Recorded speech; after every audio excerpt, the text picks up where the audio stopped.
انت لسه قاعد مش فاهم؟ تعالى تعالى افهم، شوف بيحصل ايه. بكل فخر الحكومة ديت اللي باقية وراسخة أمام البرلمان بأوامر صندوق النقد الدولي، باقية بإرادة وكيل الدائنين المندوب السامي صندوق النقد. ايه رأيك يا برنس في الكلام اللي سمعته؟ شفت اللي بقى بيدير الاقتصاد مش مصر، مش المصريين. انت راجل مديون، ما انتش عارف تحل ازمة الديون عندك، وكل شوية تروح تمد لنا ايدك. احنا اللي هندير الاقتصاد مش انت، احنا اللي هنقعد الحكومة دي ونمشي الحكومة دي، احنا اللي هنقول لك ارفع الدعم واحنا اللي هنقول لك ما ترفعوش، احنا اللي هنقول لك عوم الجنيه واحنا هنقول لك وصله لحد فين. مش بمزاجك، خلاص ما بقاش بمزاجك، انت تحت بقى امرنا. انت جاي لنا، احنا الديانة يا باشا، احنا عايزين فلوسنا. هناخد فلوسنا ازاي؟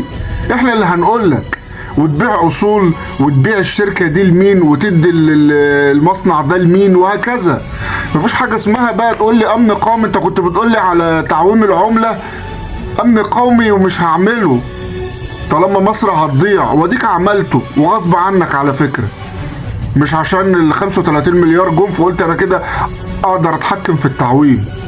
التعويم اللي تقدر تتحكم فيه. الموضوع واضح، واي حد بيقول كلام تاني غير كده اقول لحضرتك النواب دول في المطبخ السياسي بتاع الدولة. والراجل ده ضياء الدين داوود مش بيقول كلام من دماغه، اللي هو قاعد نايم صحي الصبح قال لك اما هو معكنن عليهم ويقول كلمتين يعني اطلع بيهم ترند. ده في المطبخ السياسي، البرلمان. جايز المعارضة دول هم نفرين ثلاثة في البرلمان كله هم اللي بيتكلموا بيعارضوا، لكن كلامهم حقيقة.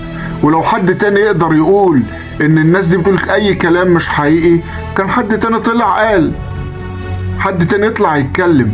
بس هو ده اللي حاصل، هي دي مصر دلوقتي. قراراتنا الاقتصادية ما بقتش بتاعتنا. الحكومة دي ما مشيتش ليه رغم انها حكومة فاشلة؟ ما مشيتش ليه؟ ومش هتمشي، ومش في ايد حد انها تمشي، لانها قاعدة بأوامر صندوق النقد، قاعدة بأوامر الديانة اللي هي هتمشي اقتصادنا وهتمشي حياتنا جوه البلد.